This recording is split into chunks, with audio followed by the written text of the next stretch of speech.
Welcome to the new Cyber Frontier, bringing you the latest news, trends, and hottest topics that focus on advances in cybersecurity and cyber industry economics. Our expert yet down-to-earth hosts make cybersecurity straightforward. They ask the tough questions and make this challenging topic something that everyone can understand. Our candid approach lets guests open up on topics we would all like to see addressed. You can find us on the web at newcyberfrontier.com. That's www.newcyberfrontier.com.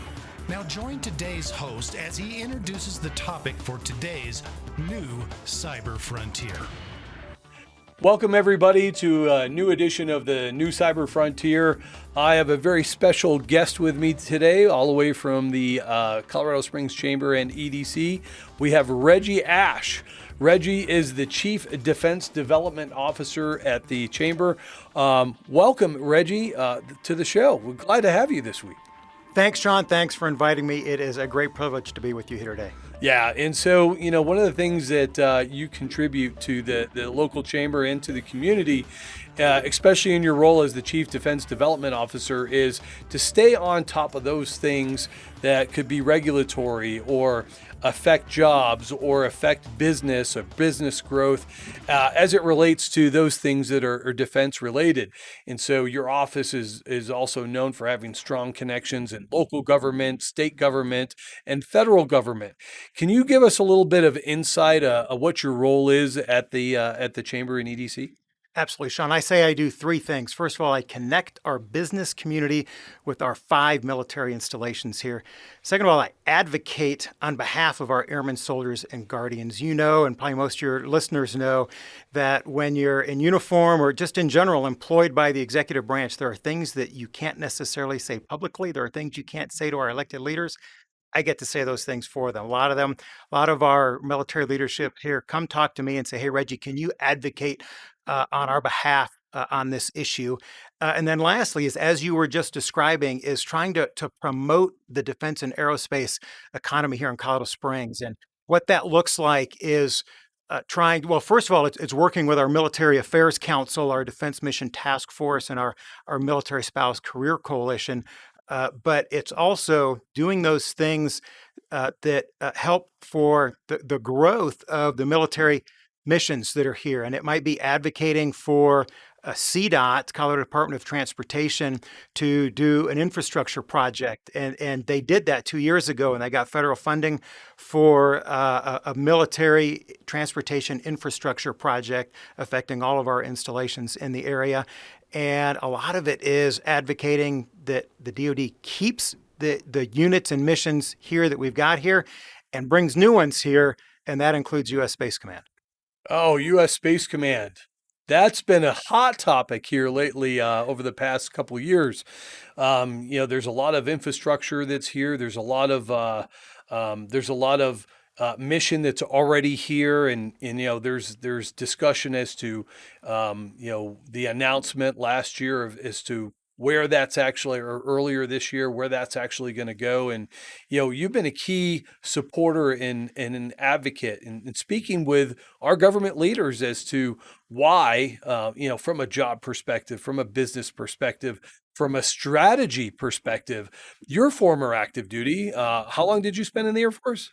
24 years as a communications or cyber officer in the Air Force. All right. So somebody with some insight that really brings a lot of value to the current position that you're in. You speak the same language. You understand strategy. You grew up with the technology. So as somebody with that kind of background, were you surprised to see the announcement that happened earlier this year when we looked like we were going to come in at the finish line and it just went somewhere else?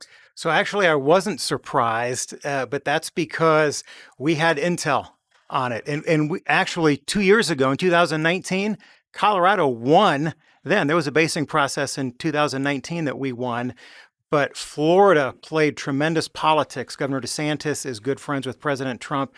And when in August of 2019, Secretary Esper, General Raymond went to the White House and said, we want to put this, before they reestablished the command, and President Trump said, no, go take another look at Alabama and make sure Florida gets into your finals as well. And when we figured out that Florida was playing that great political game, we got active in that advocacy realm as well. And so we knew for a long time, we knew since August of 2019 that President Trump wanted to play politics with this and reward a red state.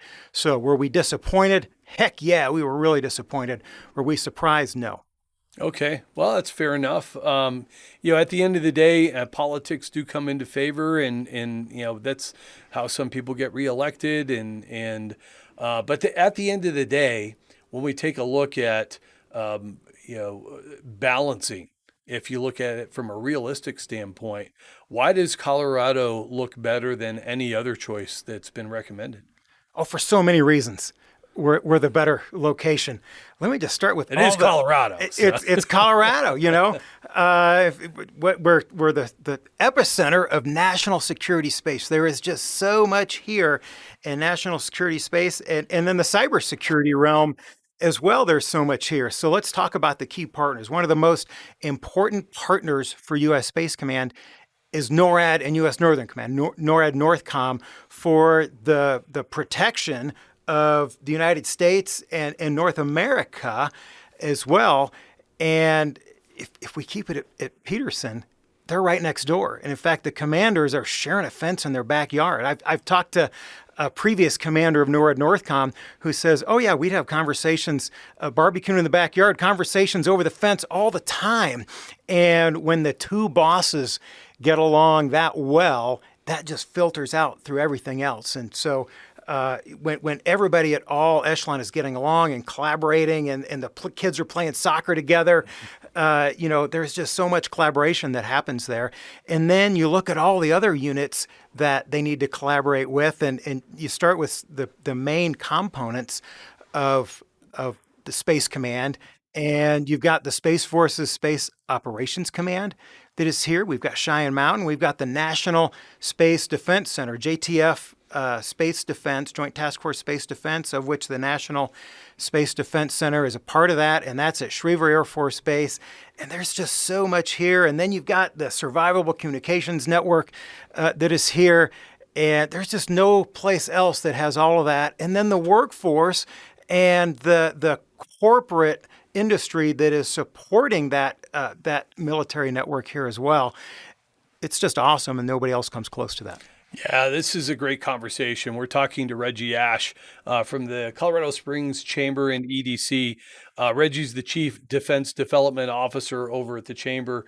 We're going to talk to him a little bit more. We're going to talk about leadership within the community and at the federal level, and some of the things you've been able to accomplish at that level. So we'll be right back after a message from our sponsor. Cyber Resilience Institute helps build strong cyber communities designed to prevent members from attack. Like building a neighborhood watch, it takes coordination and a sharing community to protect our identities and valuables in the virtual world. Typically, we hear that organizations know they need to do something to protect their cyber assets, but don't know where to begin.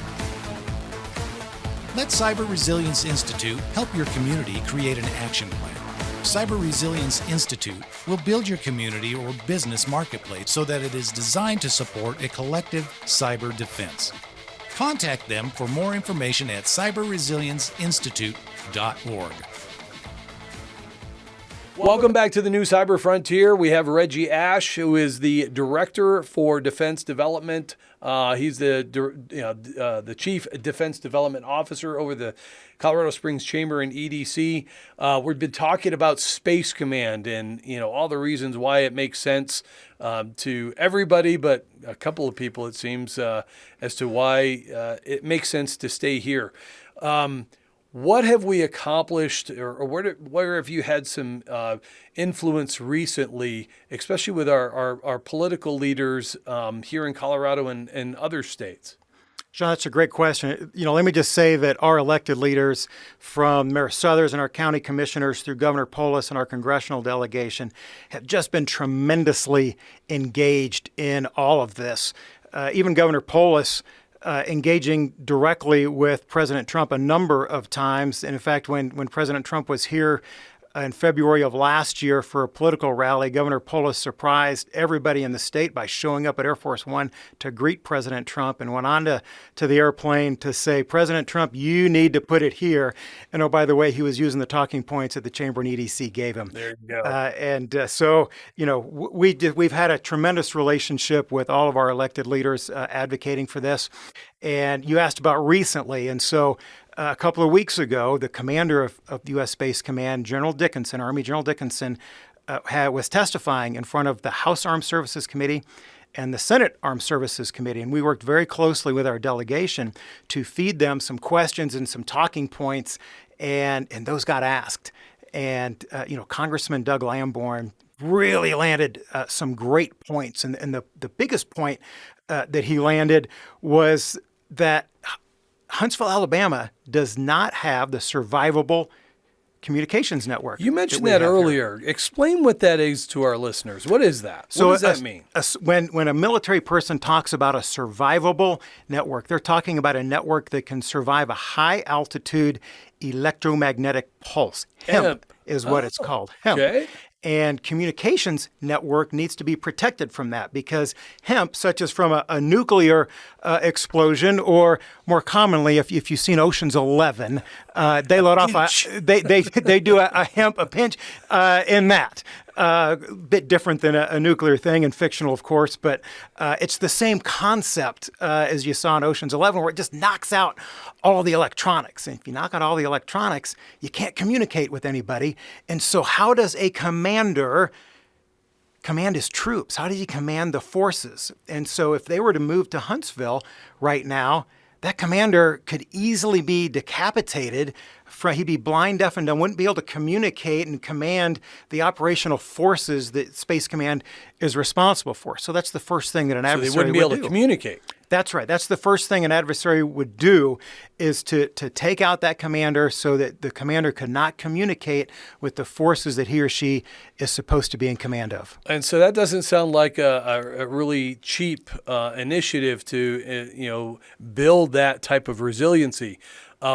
Does Colorado have one of these, and how would that be? How would that make this mission for Space Command be more successful here? So Colorado Springs does have that. We already have one of those. We have it here. It's been built over the last several years, tens of millions of dollars building that infrastructure here. A 7 times alt-routed, cement-encased fiber network connecting all of our operational space missions, because we know that space mission has to be operating no matter what type of conflict that we are in. And so you put that commander here, where he is right now, by the way.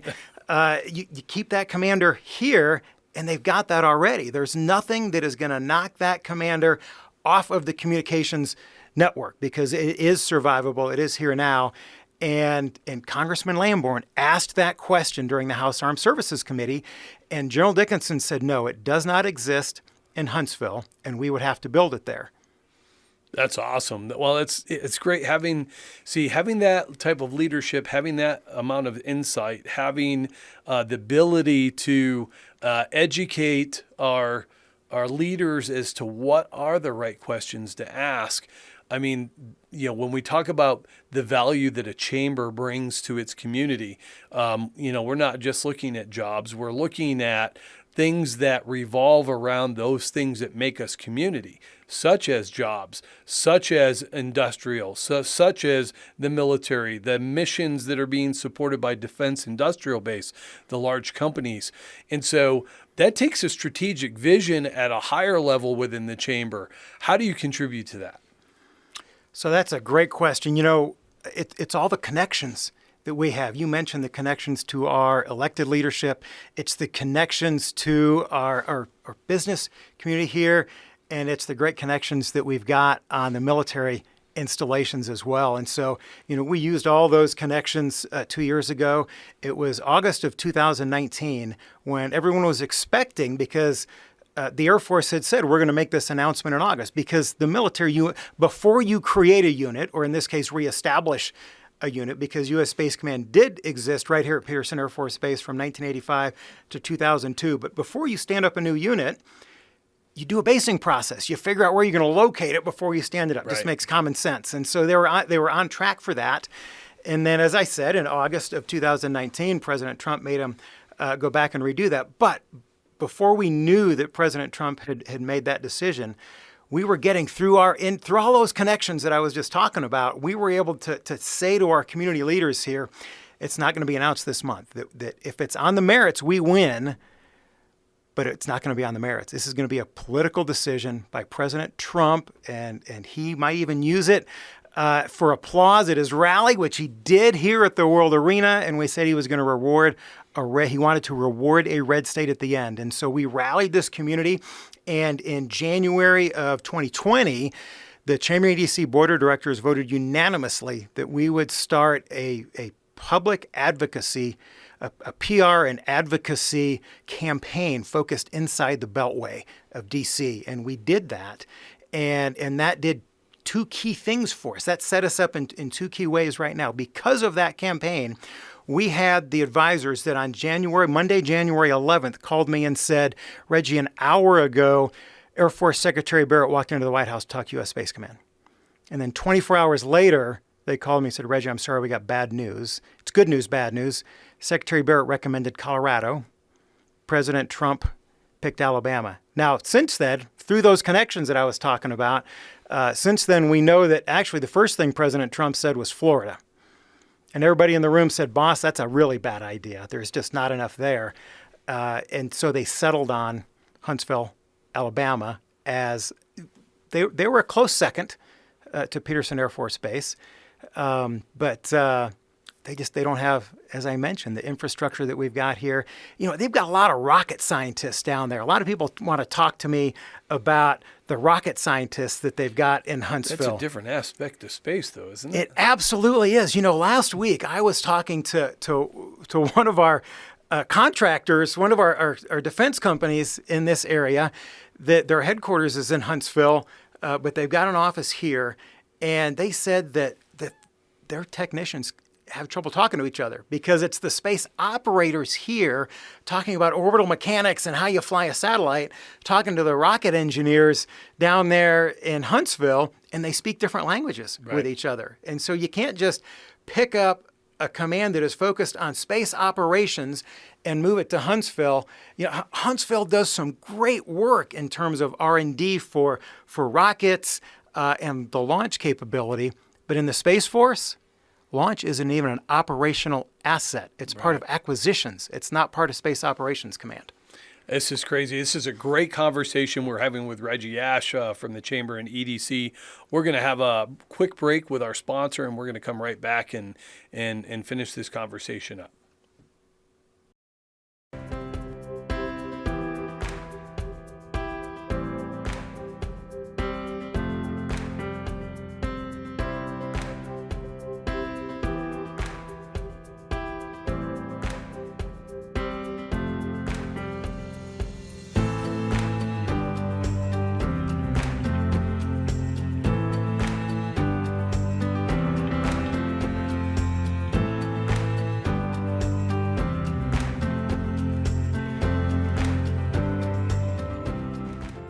Welcome back to the new Cyber Frontier. My name is Sean Murray. We have Reggie Ash, retired Air Force, 20 plus years. Thank you for your service, sir.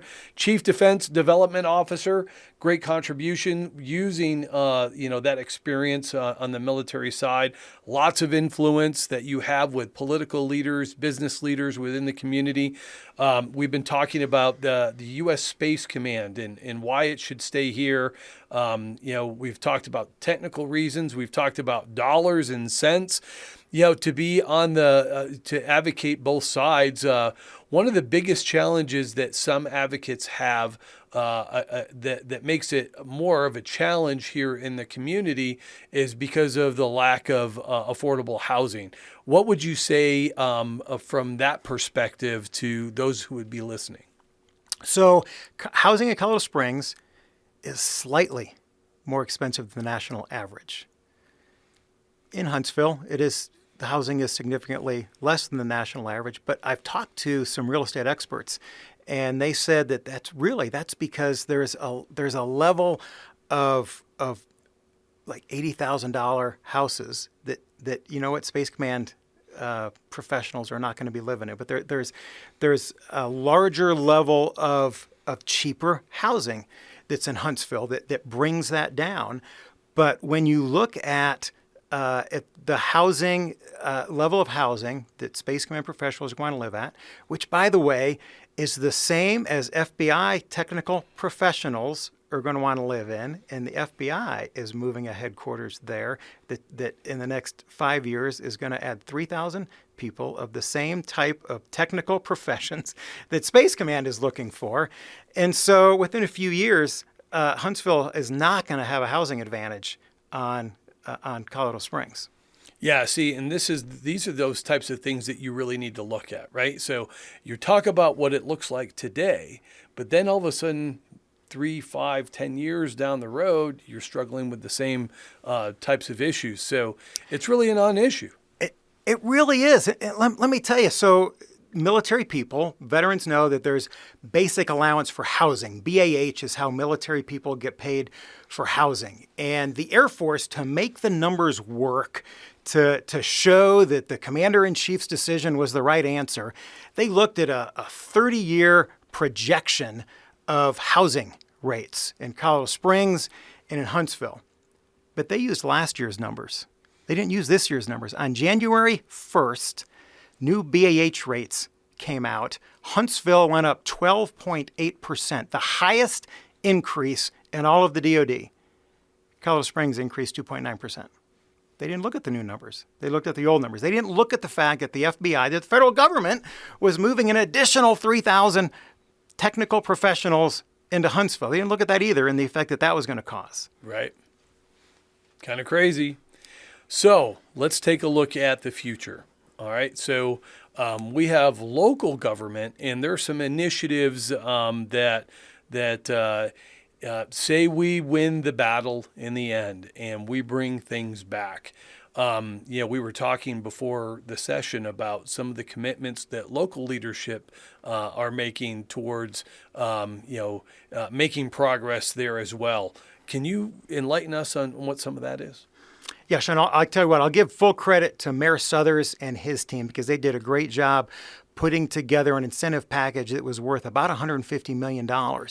And part of that was $5 million for a new child development center. That was one of the things that the leadership at Peterson identified, was that if you bring in these additional families, that they're going to need additional child care facilities on base. Sure. and that it would cost $5 million to build a new annex there. And so the mayor got some of our key philanthropic organizations in town to donate that $5 million should Space Command stay here permanently.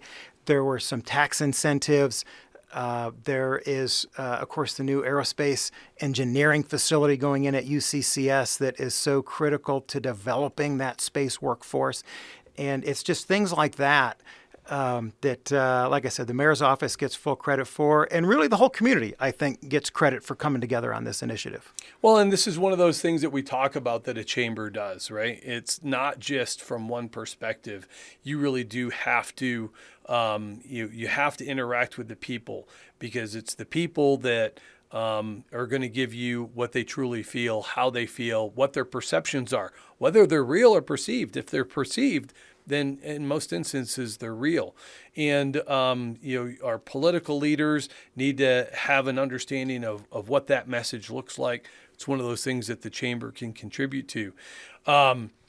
Say we go forward, where do you see us in the next 5 to 10 years?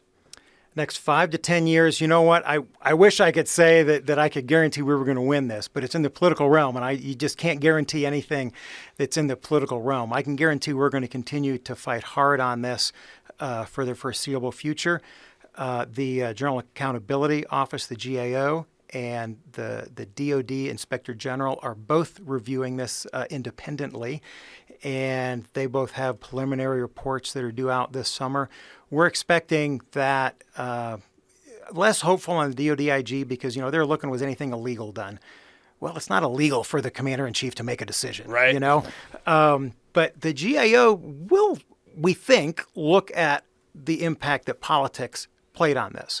And then that's going to, the GAO, by the way, is an arm of the legislative branch. They're an arm of Congress. And then if either of those reports comes back with anything, and like I said, we suspect they will, then the Readiness Subcommittee is going to have a hearing this summer. And Congressman Lamborn is the ranking member of the Readiness Subcommittee. And so, we're going to continue to work closely with Congressman Lamborn's staff on that. We're going to work closely with our delegation. Later this month, there are going to be budget hearings. And so we're going to make sure that as many people in Congress for these budget hearings are aware that, the Air Force didn't take a good look at keeping U.S. Space Command in the building that they're in right now.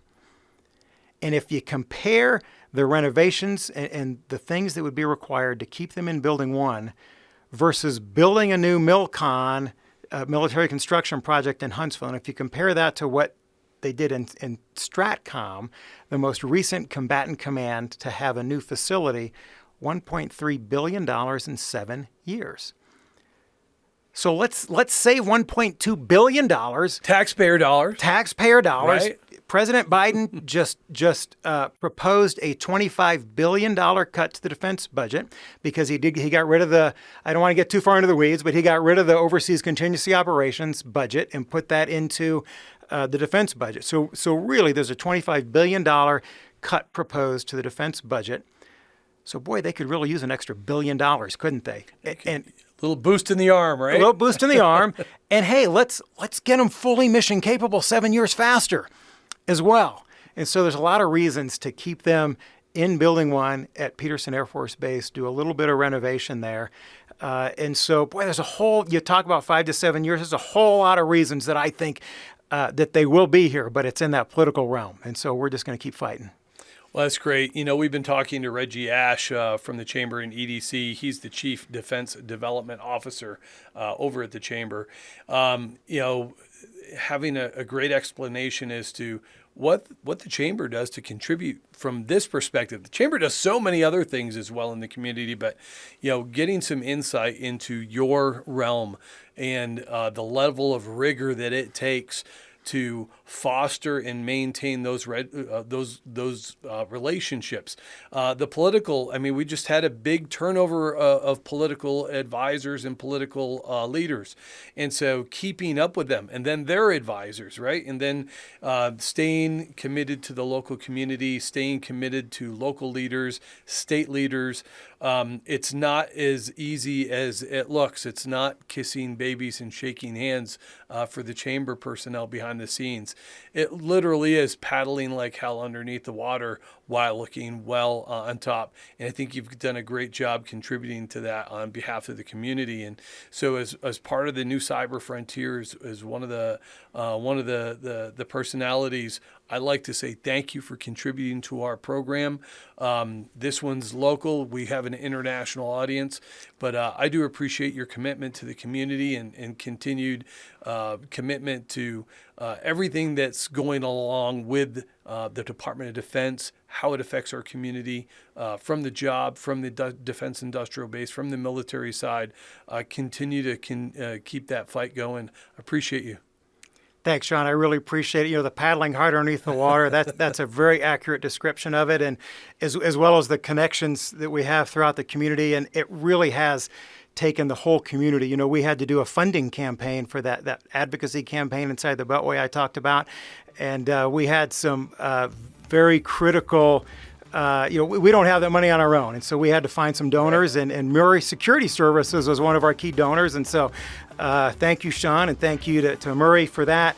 And, it's through that community support that we're going to be able to continue this advocacy and continue that fight to really get the politics out of the decision and let the senior military leaders decide do their job. Let them do their job. What's best for the mission? It's a critical national security mission.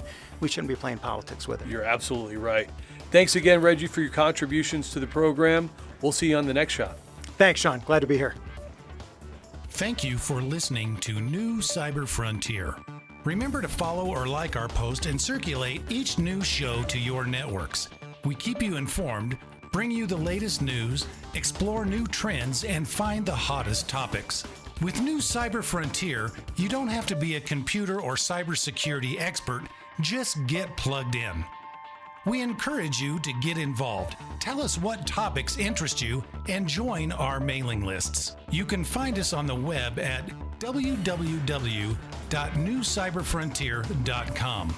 That's newcyberfrontier.com. Check out our previous interviews and please let us know if there are any topics that you would like to hear discussed. See you next time on New Cyber Frontier.